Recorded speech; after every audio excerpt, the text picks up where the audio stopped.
pelo qual nós podemos desenvolver a maturidade espiritual.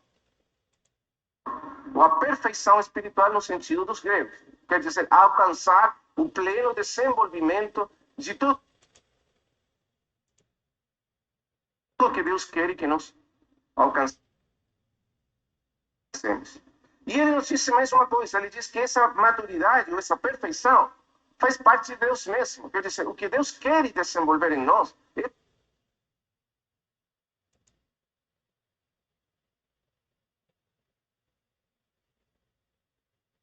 Desculpa o problema. a sua perfeição. É a sua maturidade.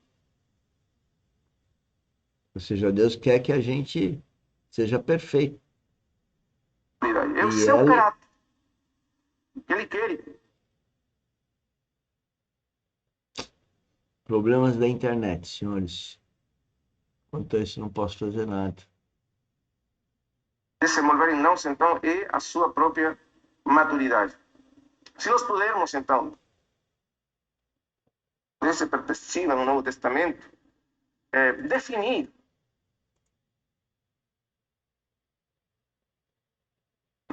o que é maturidade, nós poderíamos dizer de uma maneira simples que a maturidade é o desenvolvimento da imagem do Senhor Jesus Cristo em nós, do caráter do Senhor Jesus Cristo em nós. Isso é muito simples. Isso é a maturidade simples, que Cristo seja formado em nós, que o seu caráter seja formado em nós, ou que o caráter divino, a imagem de Deus, seja plenamente formada em nós. A Escritura diz que quando Deus criou o homem, o criou conforme a sua imagem. Capítulo 1 de Gênesis, versículos 26 e 27 diz: façamos o homem segundo a nossa semelhança, a nossa imagem.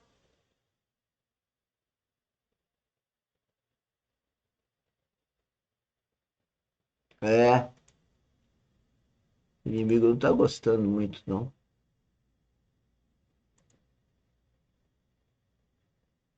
Vamos ter paciência. Segundo a nossa semelhança. Esse é o propósito de Deus, que o homem seja feito conforme a sua imagem. Mas quando nós olhamos para a história da humanidade, nós vemos que o primeiro homem, Adão, foi feito perfeito no sentido de que ele foi criado sem pecado, sem mácula, mas ele não era nesse momento, quando foi criado por Deus, o homem maduro, segundo Deus, um homem perfeito no sentido de aperfeiçoado até alcançar a plena expressão da imagem de Deus, do caráter de Deus. E por isso que um dos antigos teólogos da igreja, Ireneu de Lyon, dizia que o homem foi criado perfeito no sentido de que foi criado sem pecado, inocente, mas foi criado ou feito criança. Quer dizer, como uma criança. Quando uma criança nasce, é uma criança, você pode ver que tem saúde, que todas as partes dela estão certinhas, que não tem problema nenhum. Então você diz que, como criança, já é perfeita, mas precisa ser desenvolvida até alcançar a maturidade. Então o homem foi criado por Deus sem pecado, mas nunca chegou a ser aquele homem maduro, pleno, que Deus buscava. Por causa do pecado, aquele desenvolvimento foi detido, parou. O homem não foi desenvolvido segundo o propósito de Deus.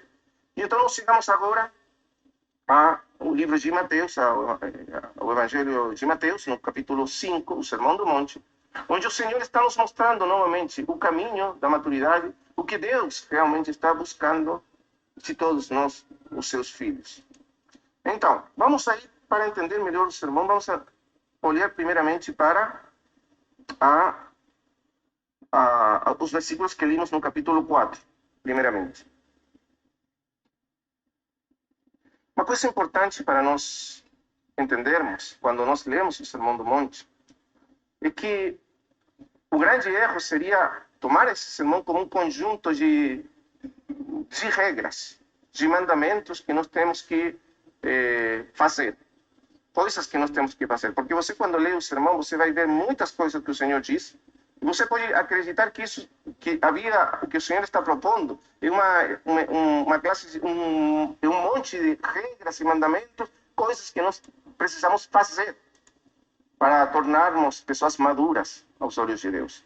Mas claramente isso seria um grande erro, na nossa consideração do sermão. O Senhor não está colocando diante de nós um conjunto de regras para nós fazer. Porque quando nós olhamos assim o sermão, claramente ele parece inatingível. Parece que nunca poderíamos fazer tudo o que ele disse aí. Por exemplo, ele diz, aquele que bate na tua face, volta ao outro lado da tua face. Então, coisas assim que, se você tira do contexto e pega elas isoladamente, parece que nenhum de nós seria nunca, jamais capaz de cumprir. Mas essa seria a maneira errada de entender o Sermão do Monte. O Senhor não está colocando um monte de regras, coisas que nós precisamos fazer para tornarmos pessoas aceitáveis ou maduras aos olhos de Deus. Não. Então, esse seria o grande erro. E para entender, então, bem o que o Senhor está falando, precisamos entender primeiro o contexto. Vamos aí, capítulo 4, versículo 17. Aí vamos começar. Desde então começou Jesus a pregar e a dizer: arrependei-vos, porque o reino dos céus está próximo. Depois do versículo 23. Percorria Jesus toda a Galileia, ensinando nas sinagogas, pregando o evangelho do reino e curando a enfermidade e toda doença entre o povo. O primeiro que nós precisamos entender aqui é que o fundamento do sermão, o fundamento do ensino, do que o Senhor está ensinando aqui aos seus discípulos, é o evangelho. O fundamento de tudo que ele está falando aqui é o evangelho do reino de Deus. Sem o evangelho, o Sermão do Monte se torna simplesmente impraticável, inatingível. Nós precisamos primeiro entender o fundamento. Então, sempre eu comento isso, né? O fundamento. Então, eu digo que nós temos um fundamento, que esse fundamento vem da Bíblia. E aí ficou claro que o fundamento é o evangelho. Então, esse é o fundamento. E eu não posso permitir nada que não siga esse fundamento. A hora que eu coloco isso na academia ou na empresa, quando eu atendo as necessidades de clientes ou de fornecedores, eu não posso me furtar a os fundamentos. Pois os recursos que eu tenho, eles não são meus. O corpo que eu tenho não é meu. É tudo de Deus. Esse é um fundamento.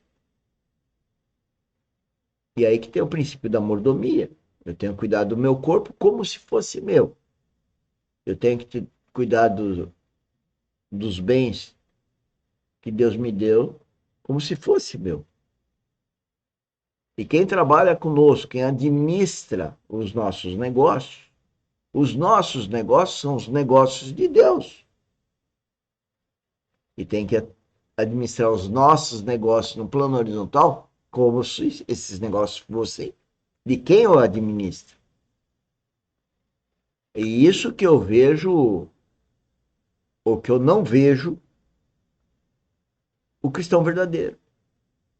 Porque o cristão verdadeiro, seja engenheiro, seja advogado, seja contador, seja técnico, laboratorista, seja quem for, ele tem que administrar o trabalho dele e entender que aquele trabalho é uma oportunidade que Deus deu para ele.